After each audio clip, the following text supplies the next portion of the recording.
माननीय सभापति महोदय, आज जब हम लोग इस कालखंड में खड़े हुए हैं तो मुझे लगता है कि जब मैं किशोरावस्था में था और श्री राम जन्मभूमि का आंदोलन प्रारंभ हुआ था, उस महान यज्ञ में जिसमें करोड़ों लोगों ने कई पीढ़ियों तक अपनी आहुति दी, उसकी पूर्णाहुति देखते हुए देखना अपने आप में एक बहुत सुखद अनुभव होता है।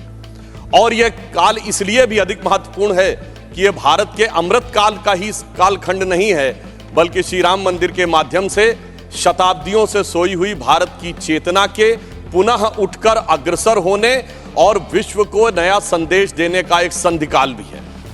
और इसलिए मैं ये कह सकता हूं कि मेरे मन में एक भाव आया कि यह ऐसा काल था जिसमें बहुत कुछ असंभव लगने वाली चीज भी साकार रूप धारण हुई है।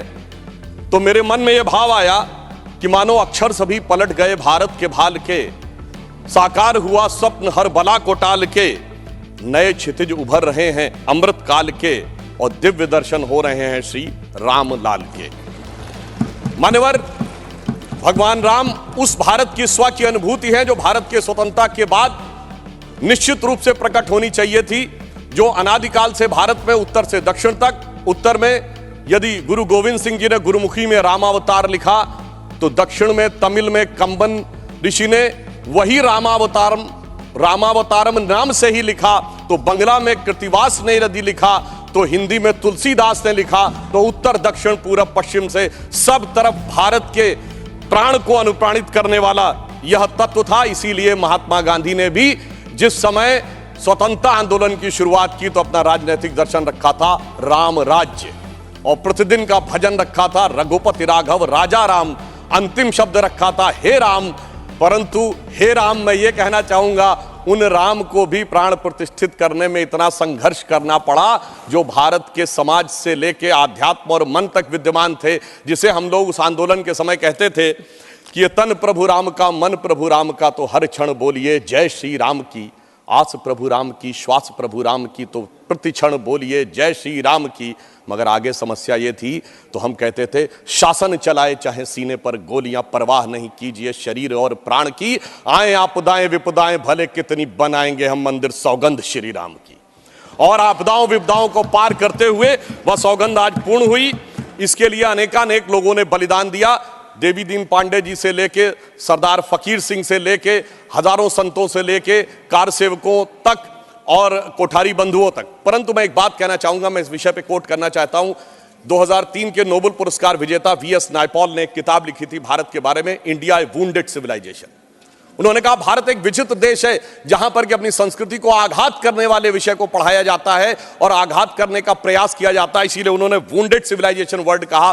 मैं इसलिए कह रहा हूं कि जो इतिहास में प्रत्यक्ष प्रमाण थे उनको भी झुटलाने का प्रयास हुआ। श्री राम जन्मभूमि केस के सिर्फ 2 उदाहरण बताना चाहता हूं।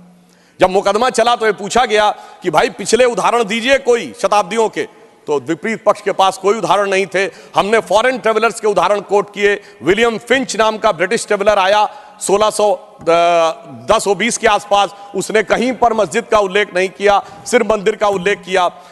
फ्रेंच ट्रेवलर आया जोसेफ टिफेंथलर 1720 के आसपास, तो वो कहता वहां पर चबूतरा है जिसमें कि और एक पक्ष में वो मस्जिद की बात करता है और बताता है कि रामनवमी पे लाखों की भीड़ लगती है। परंतु उसके बावजूद एक मजेदार बात बताना चाहता हूं, जब से ब्रिटिश डॉक्यूमेंट आया तो जो पहली एफआईआर ऑफिशियली दर्ज हुई है नवंबर 1858 में, फैजाबाद के थानेदार को रिपोर्ट दी गई है कि 25 निहंग सिखों ने आकर कब्जा कर लिया है, यज्ञ हवन किया है और मस्जिद जन्म स्थान के सब तरफ राम राम लिख दिया। और जानते हो उस पे सभापति महोदय सिग्नेचर क्या है? मुतव्वली मस्जिद जन्म स्थान।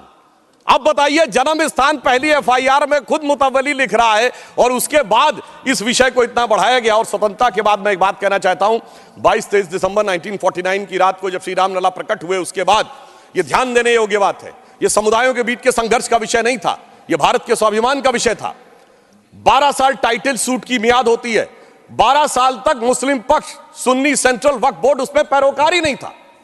1961 में, दिसंबर 1961 में जब 12 साल पूरे होने में 4 दिन रह गए थे, तब सेंट्रल सुन्नी वक्फ बोर्ड उसमें पैरोकार बना। क्यों? कुछ सेकुलरिस्टों ने समझाया, कुछ लेफ्टिस्टों ने समझाया, और इसका उल्लेख के मोहम्मद साहब ने अपनी किताब में किया है कि मुस्लिम समाज में एक बहुत बड़ा तबका ये मानता था कि हमें इस विषय में पढ़ने की जरूरत नहीं है, परंतु राजनीति के चलते हुए भारत के स्वाभिमान का विषय ये इसका प्रतीक बना।